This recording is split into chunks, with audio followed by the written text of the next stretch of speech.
Hello বন্ধুরা, আজ চলে এসেছি আবার একটা নতুন রেসিপি নিয়ে। তো এখানে করছি কচুর লতিটাকে কেটে ভাপিয়ে রেখেছি। আর যেটা লাগছে সেটা হচ্ছে শুকনো চিংড়ি মাছ। এটাই আজকের মূল উপকরণ। তো আমি চিংড়ি মাছটাকে গরম জলে ভিজিয়ে রেখেছি, নিয়েছি কিছুটা পেঁয়াজ কুচি, আর এখানে একটা মশলা বেটে নিয়েছি।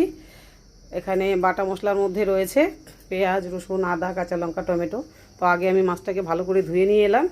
মাছটা একদম পরিষ্কার হয়ে গেছে। এবার প্রথমেই আমি কড়াতে তেল দিয়ে মাছটাকে ভালো করে ভেজে নেব। এমনিতেই তো চিংড়ি মাছ খুব নরম মাছ হয়, তার মধ্যে অনেকক্ষণ গরম জলে ভেজানো ছিল, মাছটা বেশ নরম হয়ে এসছে। তো মাছটাকে আগে একটু তেলে ভেজে নিচ্ছি। তো এই যে সুন্দর ভাজা হয়ে আসছে, মাছগুলোকে নামিয়ে নেবো এবার। এভাবে চিংড়ি মাছ দিয়ে কচুরলতি করে খেলে ভাত সবসময় দুমুঠো বেশি লাগে, এত টেস্ট হয়। তো আমি আবার কড়াতে তেল দিয়ে গরম করে দিয়ে দিয়েছি কালো জিরে ফোড়ন, আর এখানে দিয়ে দিচ্ছি কুচনো পেঁয়াজগুলো।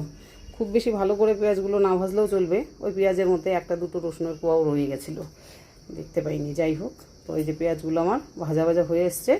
এবারে আমি দিয়ে দিচ্ছি বেটে রাখা মশলায়, যে এখানে পেঁয়াজ, রসুন আর এখানে রেখেছিলাম কাঁচা লঙ্কা, টমেটো একসাথে বেটে এই বাটা মশলাটা এখানে দিয়ে দেবো।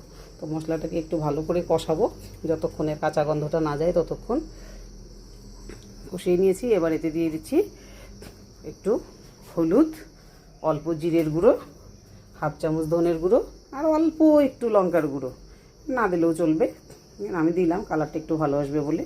আর দিয়ে দিচ্ছি স্বাদ মতো লবণ। এবার মশলাটাকে আবার কিছুক্ষণ ভালো করে কষিয়ে নেব।